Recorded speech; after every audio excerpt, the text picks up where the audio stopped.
नमस्कार, छत्तीसगढ़ है round up आप देख रहे हैं और आपके साथ मैं हूं पुनीत। चलिए खबरों की करते हैं शुरुआत। और बड़ी खबर की बात, दिल्ली से बड़ी खबर, महंगाई के खिलाफ कांग्रेस ने हल्ला बोल किया है। रामलीला मैदान में 4 सितंबर को रैली करने का फैसला किया है कांग्रेस ने। पहले यह तारीख 28 थी, 28 अगस्त को यह महारैली कांग्रेस करने वाली थी। बैठक के बाद सीएम भूपेश बघेल की तरफ से बयान आया है कि देश की जनता महंगाई से त्रस्त है, परेशान है। देश की जनता खुद दर्शन को लेकर इसमें रणनीति बनाई गई और दिल्ली के रामलीला मैदान में महंगाई के खिलाफ महारैली की तैयारियों पर चर्चा हुई। और अब महारैली 28 अगस्त के जगह पर 4 सितंबर को आयोजित होगी। कोरोना के बढ़ते मामले के कारण तारीख को आगे बढ़ाया गया है। दिल्ली में आयोजित महारैली में छत्तीसगढ़ से करीब 3000 कार्यकर्ता शामिल होंगे। बैठक के बाद सीएम भूपेश बघेल ने यह भी कहा कि देश में महंगाई बेतहाशा बढ़ रही है। लोगों को कैसे राहत मिल सके, इसकी लड़ाई कांग्रेस लड़ रही है। चाहे वो राशन हो, चाहे वो पेट्रोलियम पदार्थ हो, सारे पदार्थों के कीमत बढ़े हुए हैं। अब तो दूध है, छाछ है, दही है, उसमें भी जीएसटी लगा है, जिससे आम जनता इससे परेशान है। और इसको लेकर आम जनता की लड़ाई को लेकर कांग्रेस पार्टी 4 तारीख को बड़ी रैली करने वाली है। बघेल जी, कहाँ पे होगी ये रैली? रामलीला मैदान पे होगी 11 बजे और लाखों की तादाद। 4 तारीख को हल्ला बोल शुरू हो रहा है। ये पब्लिक खुद हल्ला बोलेगी। 4 सितंबर को एआईसीसी पे जो आज मीटिंग हुई है, उसमें सब राज्य से लोग आएंगे दिल्ली में और पब्लिक खुद ही हल्ला बोलेगी। इतना गुस्सा लोगों के अंदर है। महंगाई भयंकर है, महिलाएं बहुत तकलीफ में आ गई हैं, बेरोजगारी में हाहाकार मर गया लोगों में। अपन कल्पना नहीं कर सकते वास्तव में जो गांव में, कस्बों में गरीब के घर पे जो बेरोजगारी की मार है, महंगाई की मार है, वो कल्पना के बाहर की बात है। उसका एहसास भारत सरकार को हो ही नहीं रहा है। ये हवा में उड़ रहे हैं, हालत बड़ी गंभीर है। इधर दुर्ग पहुंचने पर बीजेपी प्रदेश अध्यक्ष अरुण साव का जोरदार स्वागत किया गया। भिलाई से लेकर दुर्ग तक जगह जगह उनका स्वागत हुआ। न्यूज 18 से बातचीत करते हुए साव ने कहा कि भारतीय जनता पार्टी छत्तीसगढ़ की जनता की आवाज बनेगी और साल 2023 में प्रदेश में कमल खिलेगा, क्योंकि 3.5 वर्षों में प्रदेश सरकार ने एक भी वायदा पूरा नहीं किया। बनने के बाद पहली बार अरुण साव दुर्ग जिले में पहुंचे हुए और आज दुर्ग जिले में प्रवेश करते ही साथ में यहाँ पर स्वागत करने वालों का तांता लगा हुआ है। देख सकते हैं कि बड़ी संख्या में यहाँ पर लोग पहुंचे हुए हैं। आज पहला आगमन हुआ है दुर्ग जिले में। दुर्ग जिले में पहला आगमन हुआ है, कैसा देख रहे हैं? दुर्ग जिले में पार्टी के कार्यकर्ताओं में बड़ा उत्साह है, जोश है और निश्चित रूप से ये कार्यकर्ता 2023 की चुनाव की लड़ाई के लिए तैयार हैं और आने वाले 2023 के चुनाव में छत्तीसगढ़ में निश्चित रूप से कमल खिलेगा, भारतीय जनता पार्टी की सरकार बनेगी। इस तरह की रणनीति होगी बीजेपी की? देखिए, राज्य की कांग्रेस सरकार वादा खिलाफी करने वाली सरकार है। आज छत्तीसगढ़ को इस सरकार ने कर्जे में डुबा दिया है। छत्तीसगढ़ की सरकार ने अपने घोषणा पत्र के एक भी वादे पूरे नहीं किए हैं। आज छत्तीसगढ़ में विकास के सारे काम ठप है, इसलिए छत्तीसगढ़ की जनता इस सरकार से मुक्ति चाहती है और भारतीय जनता पार्टी जनता की आवाज़ बनेगी, 2023 में कमल खिलाएगी। प्रदेश अध्यक्ष अरुण साव का स्पष्ट रूप से कहना है कि प्रदेश सरकार की जो विफलता है वो कहीं न कहीं इस चुनाव में बीजेपी की जीत का रास्ता प्रशस्त करेगी। न्यूज़ 18 छत्तीसगढ़ के लिए दुर्ग से मिथिलेश ठाकुर। अमूल और मदर डेयरी के बाद छत्तीसगढ़ में भी दूध के दाम बढ़ चुके हैं। देवभोग दूध के भी दाम को बढ़ा दिया गया है। देवभोग दूध 2 रुपए प्रति लीटर महंगा हो चुका है। 1 लीटर दूध के पैकेट की कीमत 52 रुपए और आधे लीटर पैकेट की कीमत 28 रुपए कर दी गई है। बढ़ी हुई कीमतें आज से ही लागू कर दी गई हैं। और इस वक्त जब हम आपको यह खबर बता रहे हैं, मध्य प्रदेश से भी खबर आ रही है। वहां पर भी सांची ब्रांड वहां पर सबसे ज्यादा है और सांची ने भी अपने दूध के दाम बढ़ा दिए हैं। महंगाई की एक और मार।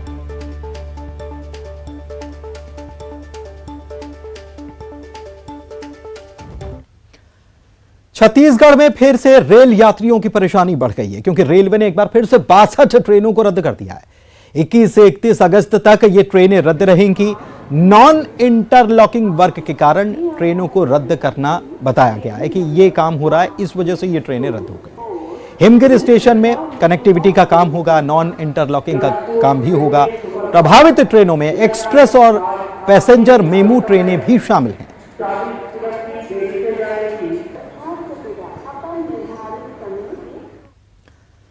इधर रायगढ़ में राजा चक्रधर सिंह की याद में आयोजित किए जाने वाले चक्रधर समारोह को लेकर असमंजस की स्थिति अब भी है। न्यूज 18 ने इसको लेकर खबर भी दिखाई थी। इस मुद्दे पर राज परिवार, जनप्रतिनिधि और स्थानीय प्रशासन ने एक बैठक की, लेकिन बैठक में नतीजा नहीं निकल पाया। जिले में बाढ़ और कोरोना की स्थिति को देखते हुए राज परिवार नवंबर में कार्यक्रम का आयोजन करने की मांग कर रहा है। कुछ लोगों का यह भी मानना है कि राजा चक्रधर सिंह के जन्मदिन गणेश चतुर्थी के दिन ही इसका आयोजन किया जाए। गणेश चतुर्थी के मौके पर 10 दिनों तक कार्यक्रम का आयोजन किया जाता था। इसको लेकर सीएम से लेकर राज्यपाल तक इसमें शामिल भी होते हैं। हालांकि कोविड काल के दौरान यह समारोह आयोजित नहीं हुआ था। समारोह को थोड़ा आगे बढ़ा दिया जाए और गणेश चतुर्थी के दिन गणेश जी का पूजा होना चाहिए और राजा साहब के जो मूर्ति है चक्रधर नगर में वहाँ माल्यार्पण वगैरह होना चाहिए। और उसके बाद क्योंकि परिस्थिति को देखते हुए हम इसको नवंबर में शिफ्ट करना चाह रहे हैं। रायगढ़ जिले में बाढ़ का कहर जारी है। लगभग 63 गांव बाढ़ से पीड़ित हैं। कोविड का भी कहर जारी है। उसके देखते हुए चक्रधर समारोह किस तरह से आयोजन किया जाए, इस पर आज बैठक बुलाई गई थी। निर्णय हो नहीं पाया है। कुछ लोग चाह रहे हैं कि चक्रधर समारोह अभी हो, ऑडिटोरियम में हो जाए, और कुछ लोग राज परिवार कहना है कि चक्रधर समारोह को शिफ्ट का पोस्टपोन कर दिया जाए नवंबर में। कि अभी बाढ़ का स्थिति बना हुआ है, कोविड का भी स्थिति बना हुआ है और इतने कम टाइम में कैसे आयोजन रहेगा उसके संबंध में काफ़ी सारी चर्चा हुई। निष्कर्ष कुछ निकला है। उसके बाद हम लोग अलग अलग लोगों के मंतव्य भी लिए हैं। उसके बाद हम लोग ने एक निर्णय लिया कि एक समिति का गठन कर रहे हैं और 1-2 दिन में निर्णय ले लेगा समिति किस तरीके का। तो बैठक में यह फैसला हुआ है कि समिति बनेगी और समिति फैसला लेगी। धमतरी जिले के नगरी ब्लॉक के पाइक भाठा गांव में स्कूली बच्चों और उनके अभिभावकों ने स्कूल पर ताला लगा दिया और सड़क पर चक्का जाम किया, प्रदर्शन करने लगे। वजह जान लीजिए। इसको जानकर स्थानीय जनप्रतिनिधि मौके पर पहुंचे, उन्होंने भी समर्थन दे दिया। दरअसल ये बच्चे स्कूल में शिक्षक की कमी का विरोध कर रहे हैं कि शिक्षक की कमी है, कैसे पढ़ेंगे। गांव के स्कूल में 90 बच्चे हैं और इन्हें पढ़ाने के लिए सिर्फ 2 शिक्षकों की तैनाती है। ये कमी लंबे समय से बनी हुई है। पहले भी कई बार शिक्षकों की मांग यहां की जा चुकी है, लेकिन शिक्षक मिले नहीं, और मिले नहीं तो इससे नाराज होकर बच्चों और पालकों ने आंदोलन शुरू कर दिया। ताला ही लगा दिया। इतना हावी है कि कितने शिकायत देने के बाद, सबूत देने के बाद भी एक्शन नहीं लेते हैं। इधर मैं तो समझती हूँ ट्राइबल एरिया को ऐसे समझते हैं जैसे कि ये एक्सपेरिमेंट है। यहाँ नए नए आदमी भेज देते हैं, कोई नशे में धूत है तो कोई अपने आप में मस्त है। चाहे यहाँ के शिक्षक हो, चाहे सचिव हो, कोई भी विभाग देख लो उठा के, सब मनमानी चल रहे हैं। हम लोगों ने अभी एसएमसी की बैठक ली थी, शाला प्रबंधन समिति का, और शिक्षकों को भी, प्रधान पाठकों को भी बताया है कि बच्चों को सड़क पे आने ना दें। हाँ, ये बात ज़रूर है कि शिक्षकों कमी है। निरंतर उसमें हम लोग युक्तिकरण कर भी रहे हैं और शासन स्तर भी बता रहे हैं कि शिक्षकों की भर्ती की जाए ताकि सही बैलेंस हो सके। धमतरी में हुए सड़क हादसे में 17 साल के लड़के की मौत हो गई। पूरा हादसा सीसीटीवी में कैद हो गया। नवागांव वार्ड निवासी ऋषि अस्पताल में भर्ती अपने किसी रिश्तेदार को टिफिन देकर बाइक से घर लौट रहा था। इसी दौरान उसके सामने अचानक एक बाइक आ गई, जिससे कि उसका संतुलन बिगड़ा और वो सड़क पर गिर गया। पीछे से आ रहे ट्रैक्टर ने उसे कुचल दिया।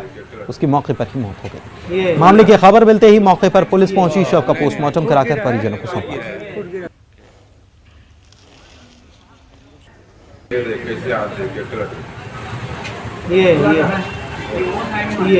नहीं खुद गिरा है।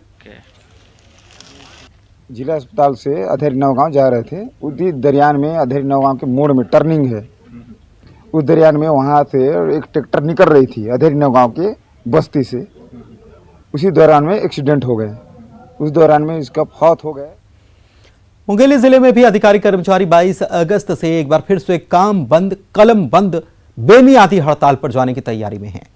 इससे पहले 25 से 29 जुलाई 5 दिनों तक सभी अधिकारी कर्मचारी संगठनों ने हड़ताल की थी, लेकिन महंगाई भत्ते की मांग पूरी नहीं होने से एक बार फिर से संगठन ने सभी कार्यालय में जाकर आवेदन फॉर्म भरवाया है। हालांकि महंगाई भत्ता ये 12% चाहते हैं, सरकार 6% दे भी चुकी है, लेकिन इनकी मांग है कि 12% ही होना चाहिए। लोगों को साथ देने की अपील भी ये लोग कर रहे हैं। अपील इसलिए कर रहे हैं क्योंकि सरकार ने 6% दे दिया है, अब 12% की चूंकि मांग है, तो ऐसे में कहीं लोग साथ दे रहे हैं कि नहीं दे रहे हैं, ये एक असमंजस की स्थिति बनी हुई है। इस बार 22 अगस्त से अनिश्चितकालीन हड़ताल पर जाने की तैयारी में लगे हुए हैं कर्मचारी।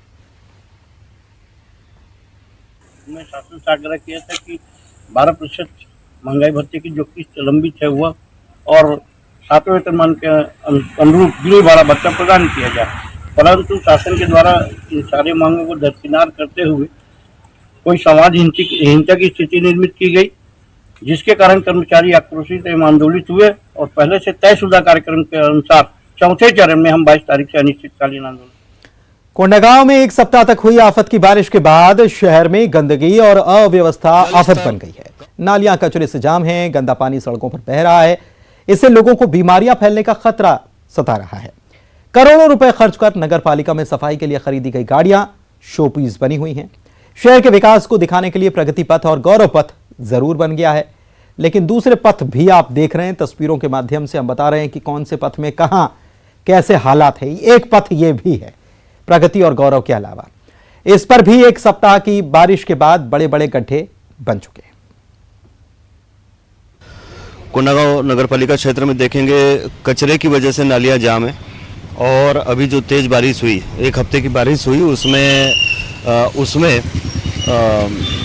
नाली जाम होने की वजह से नाली और पानी का बहाव होने से कचरे जो हैं कई सड़कों में बहे हुए नजर आ रहे हैं। बारिश रुकने के बाद भी जो शहर में नालियां हैं वो पटी पड़ी है, जो कि पानी जब गिरता है तो नाली बह जाना चाहिए कचरा, लेकिन नालियां पटी हुई है। इसमें नगर पालिका कोंडागांव जो बिल्कुल ध्यान नहीं दे रही है और शहर के सभी वार्डों में कचरा पूरे पटे हुए नालियों में। प्रगति पथ को तो हमें बस इतना ही कहेंगे कि शराबियों का अड्डा बन चुका है। और रही बात गौरव पथ, बहुत सुंदर सुंदर उसमें तालाब बने हुए हैं जिसमें हमको नहाने की बड़ी इच्छा होती है, और मैं चाहूँगा कि कोंडागांव पब्लिक जो है गौरव पथ में जो बने हुए छोटे छोटे तालाब हैं उसमें बहुत मजे से नहाए। कोरबा में बच्चे की बेरहमी से पिटाई करने वाले शराबी शिक्षक का निलंबन हो चुका है। यह मामला पाली ब्लॉक के साज बहरी गांव के प्राथमिक शाला का है, जहां तैनात प्रधान पाठक छत्रपाल सिंह ने एक बच्चे को बेरहमी से पीटा। बच्चे के शरीर पर चोट के निशान भी साफ नजर आ रहे हैं। बताया जा रहा है कि छत्रपाल ने कुछ छात्रों को शौचालय साफ करने के लिए कहा था। बच्चों से ये शौचालय साफ करवा रहे थे। कुछ छात्रों ने शौचालय साफ करने से इनकार किया, तो फिर बेरहमी से उनकी बेदम पिटाई की गई। अक्सर शराब के नशे में चूर रहने वाले प्रधान पाठक छत्रपाल पर बच्चों की पिटाई के अलावा तरह तरह की यातनाएं देने का भी आरोप है। स्कूल में ही शराब मंगाकर बच्चों के सामने पीने का भी आरोप है। मामला संज्ञान में आया तो कलेक्टर ने जांच के बाद तत्काल कार्रवाई के निर्देश दिए और छत्रपाल सिंह को निलंबित कर दिया गया। लेकिन निलंबन के अलावा कार्रवाई और गंभीर होनी चाहिए। शिकायत होना चाहिए, पुलिस इस मामले में कार्रवाई करे, क्योंकि ये बच्चों को प्रताड़ित करने का मामला। भिलाई से बड़ी खबर आपको बता रहे हैं। सड़क दुर्घटना में छात्रा की दर्दनाक मौत हो गई। साइकिल सवार छात्रा की यह मौत हुई है। दुर्घटना में एक छात्र गंभीर रूप से घायल है। गुस्साए लोगों ने चक्का जाम किया है। रायपुर से आने जाने वाले वाहनों की लंबी कतार देखने को मिल रही है। 6 घंटे से ग्रामीणों का यह प्रदर्शन जारी है। 40 लाख मुआवजे की मांग को लेकर यह प्रदर्शन है। कुम्हारी थाना क्षेत्र की घटना है। 4 लेन पर लंबा जाम लगा हुआ है। सुकमा से बड़ी खबर, सुरक्षा बलों को सफलता मिली है। एक नक्सली और एक सप्लायर गिरफ्तार हुआ है। विस्फोटक सामान के साथ नक्सली गिरफ्तार किया गया है। सीआरपीएफ और जिला बल के जवानों ने घेराबंदी कर इसे पकड़ा है।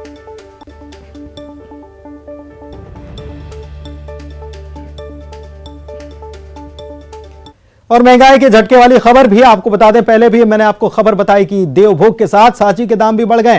भोपाल से बड़ी खबर यह कि महंगाई की एक और मार पड़ी है आम व्यक्ति पर, आम आदमी पर। महंगाई का एक और चाबुक, सांची दूध के दाम एक बार फिर से बढ़ गए। 2 रुपए प्रति लीटर तक इसमें बढ़ोतरी कर दी गई है। 20 अगस्त से यह प्रभावी होगी बढ़ी हुई दरें।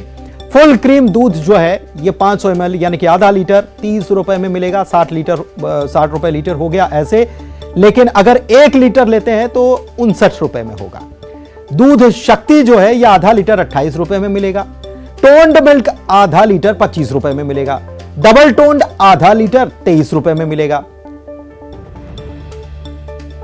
5 महीने के भीतर दूसरी बार दाम में इजाफा किया गया है। शरद हमारे संवाददाता हमारे साथ जुड़े हुए हैं। शरद, पहले खबर आई कि मदर डेयरी ने अपने दाम बढ़ा दिए, अमूल ने दाम बढ़ा दिए। छत्तीसगढ़ से हम खबर पढ़ ही रहे थे कि देवभोग ने भी अपने दाम बढ़ा दिए 2 रुपए।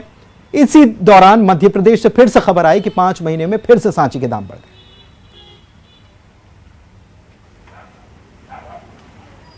देखिए, बिल्कुल ठीक कहा है आपने, और लगता है कि ये जो बढ़ोतरी है वो एक दूसरे जो दुग्ध संघ है उनके देखा देखी ज़्यादा होती है, बजाय इसके कि वाकई में जो बोझ है वो दुग्ध संघों पर ज़्यादा है। क्योंकि अगर ऐसा होता तो फिर फैसले शायद अलग अलग लिए जाते, लेकिन ये एक परंपरा सी बन गई है कि अगर कोई एक दुग्ध संघ बढ़ाता है कीमत दूध की, तो फिर बाकी इसी परिपाटी पर चलने लगते हैं। स्थितियां भले ही उनके यहाँ किसी भी तरीके की हो, लेकिन कुल मिलाकर आम जनता पर महंगाई की एक और मार पड़ी है, और ये मार इतनी जल्दी पड़ जाएगी उनके ऊपर, शायद ये आम जनता ने भी नहीं सोचा होगा। क्योंकि 5 महीने के भीतर ही ये दूसरी बार है जब जो सांची दूध है उसके दाम बढ़े हैं। हम इस वक्त एक सांची पार्लर पर ही मौजूद हैं। बहुत सारे लोग यहाँ दूध लेने के लिए आते हैं। दूध के जो पैकेट हैं वो इस वक्त आप देख सकते हैं रखे हुए हैं। ये जो दूध है गोल्ड, ये अभी 29 रुपये का आता था, जिसका जिक्र आप भी कर रहे थे। जो कीमतें बता रहे थे वो अब 30 रुपये का हो जाएगा। 2 रुपये प्रति लीटर तक की जो बढ़ोतरी है वो की गई है। हमारे साथ कुछ लोग यहाँ पर मौजूद हैं, हम उनसे बात करेंगे। अच्छा, ये बताइए कि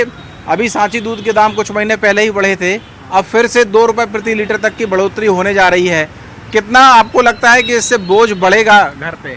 बढ़ेगा, दिक्कत आएगी सब चीज़ों में। और अपने दूध के साथ और भी चीज़ों के प्रोडक्ट बढ़ा दिए उन्होंने, 4-4 रुपये बढ़ा दिए। जैसे घी महंगा हो गया, दही महंगा हो गया, और उसके अलावा और भी चीज़ें महंगी होती जा रही है दिन दिन। उसमें दिक्कत आ रही है हम लोगों को घर में। अब तो दूध के दाम भी फिर महंगे हो गए। हाँ, अब क्या करें, अब महंगा दिन दिन बढ़ते जा रहे हैं, रेट कम ही नहीं हो रहे। अब से 29 रुपये का हो गया, अब फिर अभी सुनने में आ रहा है कि और बढ़ने वाले दूध का रेट, तो वो दिक्कत आएगी बात में। सरकार से कुछ कहना चाहते हैं कि कुछ लगाम लगाए इस पे? हाँ, ये कि रेट कम करे थोड़ा, जिससे आप बताइए, आपको क्या लगता है कि ये जो दाम लगातार बढ़ते जा रहे हैं कितना मुश्किल हो जाएगा? सर, महंगाई का ज़माना वैसा होते जा रहा है, मतलब हर छोटा से छोटा व्यक्ति मतलब कैसे क्या करे। दूध का दाम हर इंसान की ज़रूरत है, मतलब सुबह से लेके हर व्यक्ति की ज़रूरत है।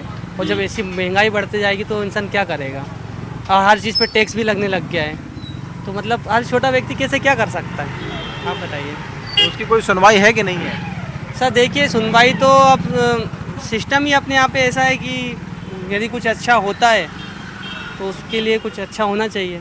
नहीं, शिकायत करने का मौका तो है यहाँ पर, अगर शिकायत है तो कहें। ठीक है। अच्छा, यहाँ जो संचार बिल्कुल, हाँ बिल्कुल, हाँ उनसे हम पूछ ही रहे हैं। और कुछ और लोग भी हैं यहाँ जो इन्होंने अभी हाल ही में दूध लिया है। अच्छा जी, अभी आपने जो दूध का पैकेट लिया है ये 20 तारीख, अभी कितने का मिला आपको? भैया से पूछ 30 रुपये दिए। 29 रुपये का, अब ये 30 रुपये में मिलेगा। ये फिर से इसके दाम बढ़ गए हैं, क्या कहना है आपका इस महंगाई? कल सुबह पेपर में आके जब बोलूँगा मैं। कौन सी पेपर में आएगा? ये हम आपको बता रहे हैं, आपको सूचना दे रहे हैं। सूचना नहीं, आप कल के पेपर में आके तो उस हिसाब से जवाब दूंगा मैं। अच्छा, हम भी न्यूज़ आपको सूचना ही तो दे रहे हैं। लेखन लाल भट्ट, हाँ, डेली का 300 रुपये का मजदूरी काम कर रहा हूँ। मजदूरी कर, चाहे 40 मिलेगा 50 लगेगा, हम तो दूध तो यूज करेंगे। सही बात है। और क्या जवाब चाहिए? अब पेपर में अगर न्यूज में आ गए तो और बोलो। ठीक है, तो वो इनकी नाराज़गी है। इनका कहना है कि भाई वो मजदूरी करते हैं, 300 रुपये कमाते हैं, चाहे भले ही दूध कितने का 40 रुपये का भी मिलेगा आधा लीटर, तो भी उनको खरीदना पड़ेगा। अच्छा, ये बताइए कि आपने ये प्रोडक्ट रखे हैं कुछ दिनों पहले ही, जब GST लागू हुआ था तब शायद इनके फिर से दाम बढ़ गए थे, अब दूध के दाम भी फिर से बढ़ गए हैं। इससे कोई दुकानदारी पे फर्क पड़ता है क्या? क्यों नहीं पड़ेगा? थोड़ा खड़े हो जाइए आप तो। हाँ, फर्क तो पड़ेगा सर। हाँ, जो कस्टमर तो जैसे पहले आते थे, थोड़ा बिचकता एकदम आदमी की, यार कैसे एकदम रेट बढ़ गया, तो हमसे भेजबाजी भी होती है, यार कल तुमने 29 का लिया था, आज 30 का ले रहे। अब इतनी जल्दी जल्दी बढ़ रहा है तो ऐसा लगता है लोगों को शायद संभव नहीं है कि एक डेयरी वाले कर रहा होगा। ठीक है, तो ये कुल मिलाकर ये जो प्रतिक्रियाएं हैं वो निकल के सामने आई हैं कि किस तरीके की परिस्थितियां हैं कि लोगों को भरोसा भी नहीं हो पाता है कि पिछली बार कब दाम बढ़े थे और फिर एक बार बढ़ जाते हैं। तो उनकी यहाँ बहस भी होती है कि इतनी जल्दी कैसे संभव है, लेकिन ये संभव हो रहा है। और इसके पीछे के अपने अपने तर्क हैं दुग्ध संघों के, लेकिन आम जनता पर कितनी महंगाई की मार है ये अभी एक शख्स से बिल्कुल आप सही कह रहे हैं कि वो कहना ये था, दर्द छलक रहा था। दरअसल वो नाराजगी के साथ दर्द भी छलक रहा था कि 300 रुपए मजदूरी मिलती है और उसके बाद 50-60 रुपए अगर दूध में चले जाएंगे तो फिर और करेंगे क्या, ये समझना चाहिए। जो जिम्मेदार हैं, जो ये सब तय करते हैं, उनको देखना चाहिए, लोगों की बातों को सुनना चाहिए। लोग नाराज हैं। शुक्रिया शरद आपका इस जानकारी के लिए। सीएम भूपेश बघेल ने छत्तीसगढ़ के छात्रों के हित में बड़ा फैसला लिया है। प्रदेश में स्कूल के बाद अब स्वामी आत्मानंद इंग्लिश मीडियम आदर्श महाविद्यालय यानी कॉलेज खोलने का फैसला लिया गया है। चरणबद्ध तरीके से स्वामी आत्मानंद इंग्लिश मीडियम आदर्श कॉलेज शुरू करने का फैसला है। सरकार के इस निर्णय से इंग्लिश मीडियम स्कूल में पढ़ने वाले बच्चों को 12वीं के बाद उच्च शिक्षा के लिए बाहर नहीं जाना पड़ेगा। राज्य में ही अंग्रेजी माध्यम में गुणवत्तापूर्ण उच्च शिक्षा उपलब्ध होगी। पहले चरण में आगामी शैक्षणिक सत्र जून 2023 से राज्य के प्रमुख नगरों में कम से कम 10 इंग्लिश मीडियम कॉलेज खोले जाएंगे। इसी तरह आगामी 3 साल में राज्य के सभी जिला मुख्यालय में इंग्लिश मीडियम कॉलेज खोले जाएंगे। इसके लिए मुख्यमंत्री ने मुख्य सचिव को 10 दिनों में कार्य योजना पेश करने के निर्देश दे दिए।